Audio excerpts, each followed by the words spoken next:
we need to invest on cricket. That is the most important thing. We need to invest on the tournament, not on concerts or anything else. 3 ভেন্যুতে উদ্বোধন অনুষ্ঠান, Mascot উন্মোচন সহ নানা আয়োজনের মধ্য দিয়েই মাঠে গড়াচ্ছে বিপিএল এর 11তম আসর।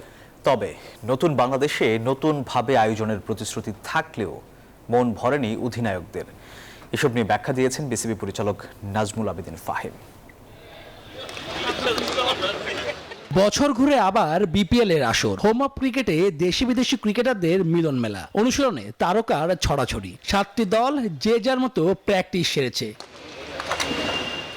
নতুন বাংলাদেশে বিপিএল এর নতুন শুরুর অপেক্ষায়। স্টেডিয়ামও সেজেছে জুলাই বিপ্লবের আদলে। গ্যালারিতে ফুটে উঠেছে গ্রাফিতি। স্টেডিয়ামের জায়ান্ট স্ক্রিন, বসার চেয়ার কিংবা পিচ সবই প্রস্তুত। বিপিএল এর এমন আয়োজন দেখেও সন্তুষ্ট হতে পারেননি দলগুলোর অধিনায়করা।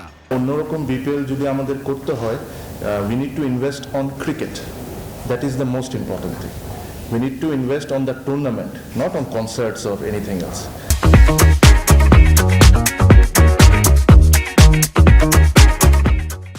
সো ক্রিকেটে যদি ইনভেস্ট করি আর টুর্নামেন্টে যদি ইনভেস্ট করি, তখন আমরা বলতে পারবো যে এটা নতুন করে বিপিএল। সবকিছুই শুনছি যে পরিবর্তন হবে, এটা হবে, ওটা হবে, বাট খেলা শুরু না হলে আসলে বলাটা ডিফিকাল্ট যে কতটুকু পরিবর্তন হচ্ছে বা কতটুকু কি হচ্ছে। বিসিবি পরিচালক নাজমুল আবেদিন ফাহিম ব্যাখ্যা দিলেন 11তম আসন নিয়ে। যেটা এক্সপেক্ট করবো সেটা হলো কম্পিটিটিভ ক্রিকেটটা এক্সপেক্ট করবো, ভালো উইকেট এক্সপেক্ট করব, উইকেট আউটফিল্ড এগুলি ভালো এক্সপেক্ট করব। দলগুলো যেন ভালোভাবে প্রিপারেশন নিতে পারে ইন টার্মস অফ ওদের ভালো উইকেটে প্রিপারেশন নেওয়ার যে ব্যাপারগুলো। আজকাল 2-1 ভেন্যু কিন্তু বেড়েছে, আমরা জানি পিকেএসপিতেও দল যাচ্ছে প্র্যাকটিস করার জন্য।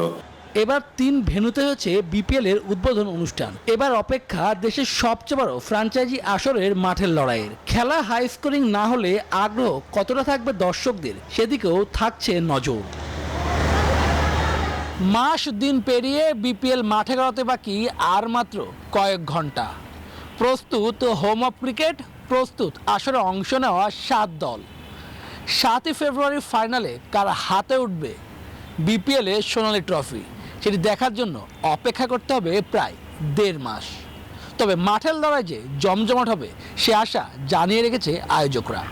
Shubhodeb Nath, news 24, Mirpur Sherebangla stadium, Dhaka.